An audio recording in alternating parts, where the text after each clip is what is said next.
When I first started Mortum, I was like, ooh, okay. But by the time I finished the third campaign, I was like, whoa, let's talk about it.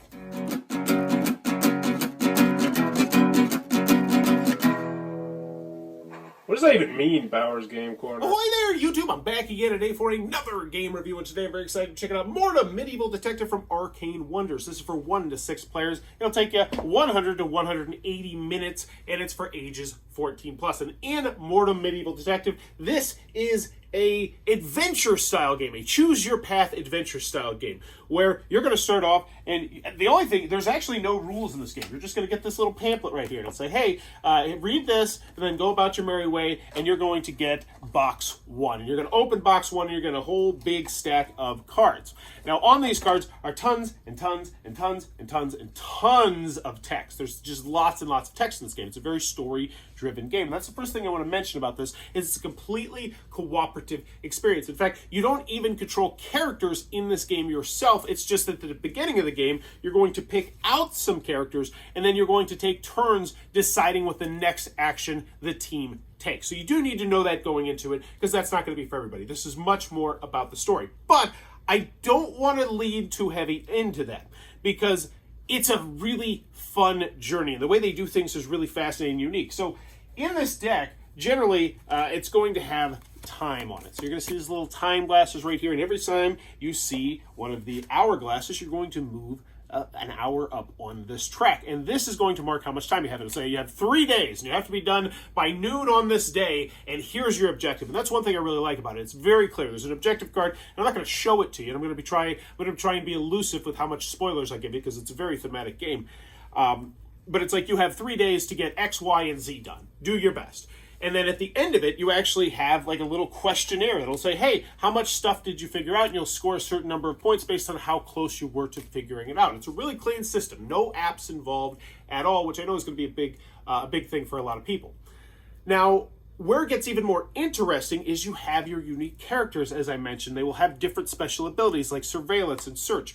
Because as you're going through this choose your path style adventure, you're going to explore different locations, and these locations are going to be starting to be added on the map. So you're going to be creating this map in the middle of the table of all the different locations that you're going to, and the people that you're talking to are at these locations. But where it gets even more interesting is some of the characters will have certain special abilities, like surveillance. The spy can do spy stuff. You can search different locations. You can raid different locations. But much like in real life, if you chose to raid a specific location, then obviously you're going to have you're not going to be able to go back there and just make small idle chit chat when you raid the inn in the middle of the night.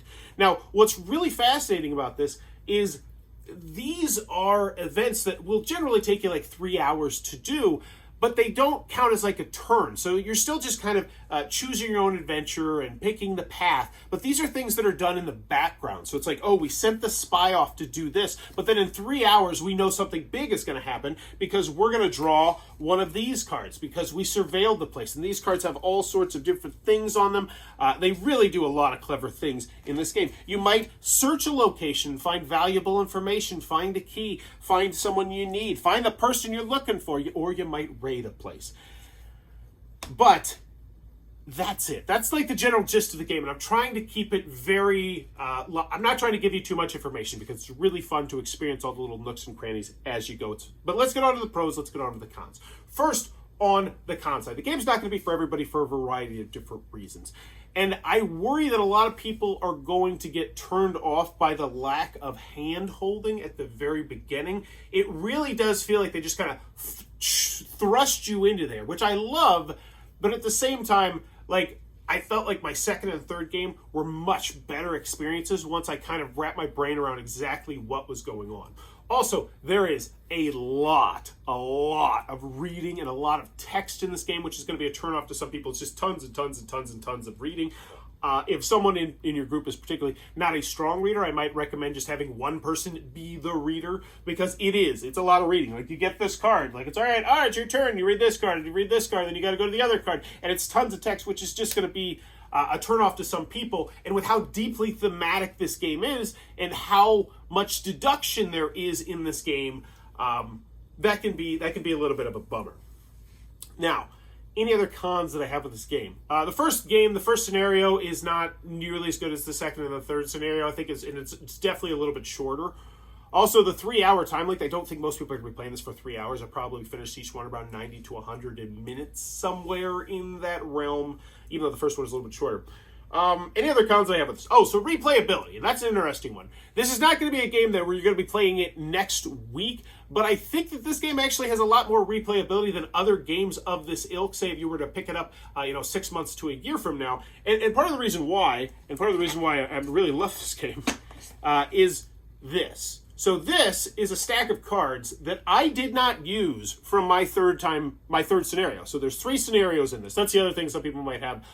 There's only 3 scenarios in this, and the replayability, while I think it would be solid in the future, is not going to be great anytime in the near future. You're going to want to kind of forget some of the stuff that was going on in here. But this is the number of cards and the number of text that I did not utilize in my third encounter.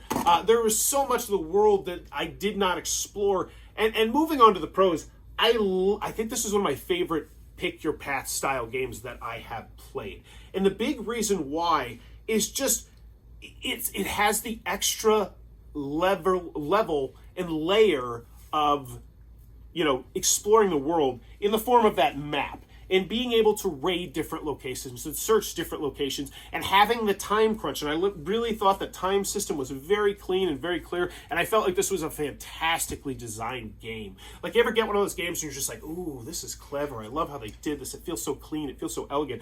This one does. Once you learn how this game works, it just feels like a really nice game, where it's just like little things like, I love it. I love raiding locations. I love searching locations. I love the time crunch of not being able to do everything at all. Like, there's going to be entire locations that you just do not go on. There's going to be side quests that you just don't. And that's really why I think I like this game. It just feels like there's lots of different options and paths to explore. And on the final one, I took a kind of a really weird path in order to find my way to get to where I needed to go, and it was fun. And the story is solid. I will say I did enjoy the writing in this. I was engulfed in the story, and it was the kind of thing where I really did want to finish it in a close proximity from game to game to game, because I was enjoying the story so much. And if you put it down and then you pick it back up a month later, it's just not the same a lot of times with story games.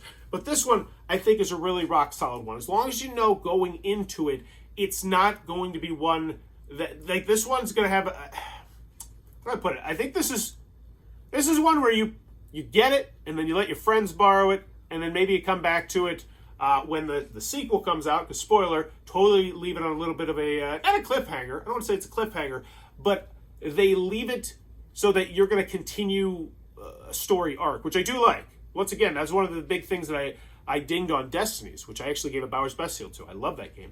I'm not giving this one a Bowers Best Seal. I think that first game was a little too rough, but I still think this is a great game. I think final rating on this one, probably an 8.2, 8.3, and this is definitely one I think that could get even better in the future, because on the third game, you really feel like they took off the training wheels and they start to show you a little bit more stuff of what potentially could be with some escape room style shenanigans. And I don't want to get too much into anything, but there you go. That is Mortum Medieval Detective. Really great game. This is one I'm going to be very excited when anything in this series comes around, because it really, I think, does a fantastic job of just making me feel like a detective and making me have the choices and always having interesting choices and places to go and things to explore. Rock solid game. I will say player count wise though. So here's the one thing I do want to mention. I played this first at 5 players, and the next 5 times I played it solo, even though Amelia was with me, but that doesn't really count. She didn't make many of the choices. And I enjoyed it a lot as solo. I think 2 or 3 would be great as well, just because there's so much to take in. There's so much little details, the little clues here and there. But anywho, I think 1, 2, and 3 would probably be my most highly recommended player count. I think 4, 5, and 6. It just, there's a lot of. It's not a bad experience. I still think it's very good and it's fun to go across the journey.